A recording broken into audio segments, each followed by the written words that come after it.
I know what you're thinking. I have a staple habit of a much richer man.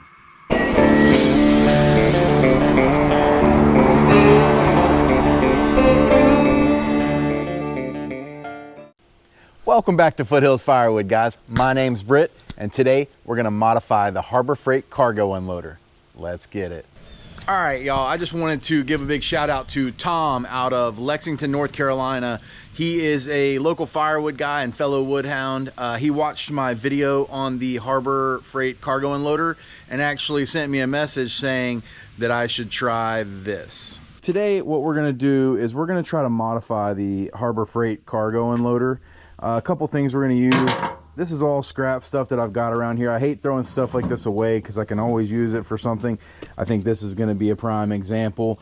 I got plenty of 8-foot 2x4s that I could just cut to exact length, but I have a bunch of offcuts like these that I think I'm going to be able to mount together with just some old IBC tote brackets that I've cut off.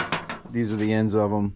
Whenever I modify the IBC tote, I had a few of these sitting in a bucket in the shop here. I think I'm going to be able to put this in the bench vise and flatten it out and essentially make just a metal bracket that I can connect these two together. And what I'm going to do is I'm going to measure out the distance in between the wheel wells, and I am going to take the 2x4s here, mount them together at that distance, and then I am going to shoot some staples through this net into those. That way, whenever I pull this thing out all the way to the end there, it'll have a lip. And when I go to crank this thing off, it'll actually have this lip right here on that other side, helping pull that load. That way, the cargo net never just slides underneath the load or out from underneath the load, if that makes sense. All right, we got the bench vise here. We're just gonna smash this. Let's see if I can do this and hold the camera also. And this is what it looks like now. All right, so let's just put some holes in here.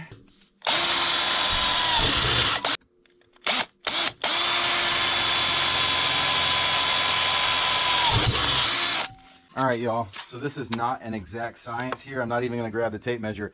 I put both of these together and I set them up toward the wheel well. It's just a skosh long.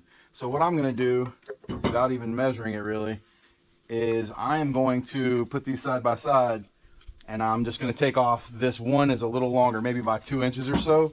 I'm just gonna make these even, and I think if I take off, I don't know, say 2.5, 3 inches, whatever this is right here, I'm gonna be able to bind these boards together, and it'll fit perfect through there. Let's see what we can do here.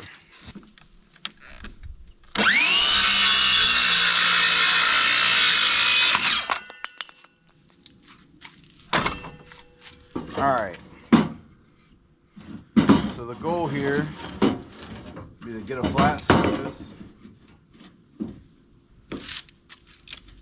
and mate these two pieces together with these two brackets that I just made out of extra IBC tote metal.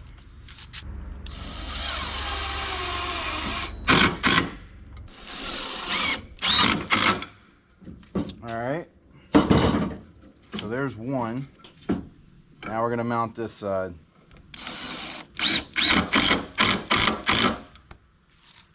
One.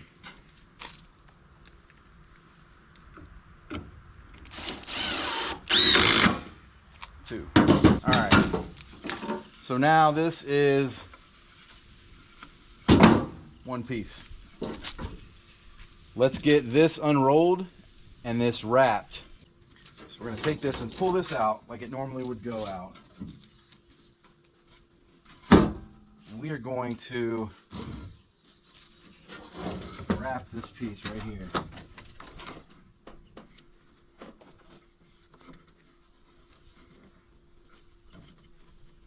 Right in the middle, so it needs to come down a bit.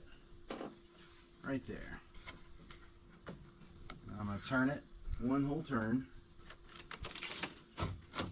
And try to tighten it up as best I can. And let's see if we can't shoot some staples in that.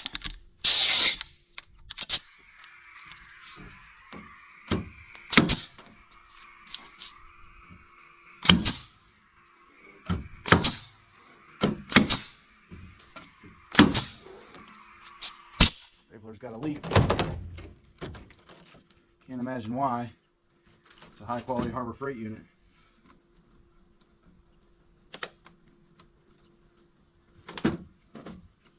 Alright, let's try it. Let's put some more in there.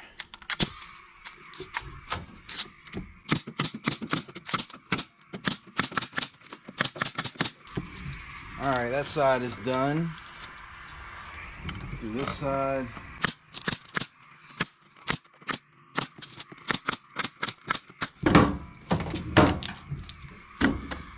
I know what you're thinking. I have a staple habit of a much richer man. Alright, we're going to do one more roll.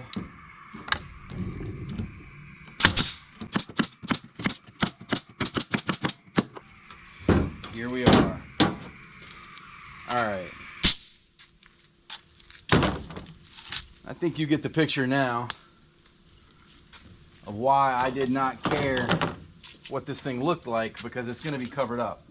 A couple of them sticking out here. I'm just going to take some snips, shoot that into my driveway for my tire later.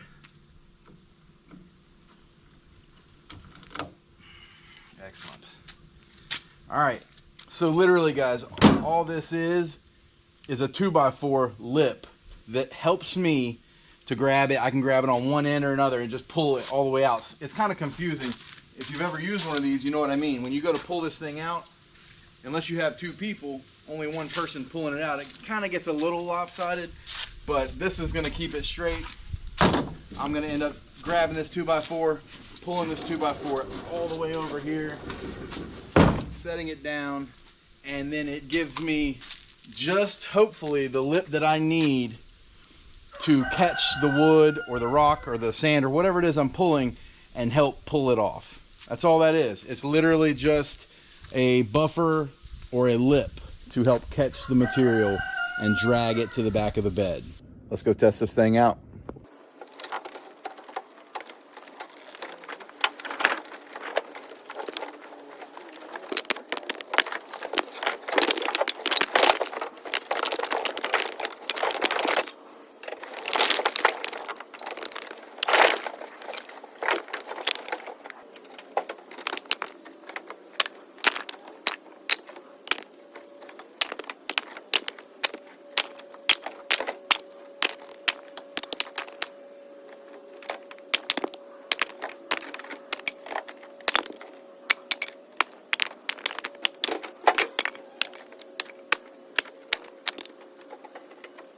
All right, so for a load this big of all very heavy oak, I'm very impressed with how this worked.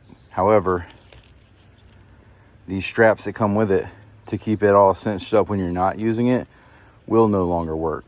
So you will have to make a workaround for that. My workaround for this is pretty simple. It comes with two straps, one on either edge. I just bound them together.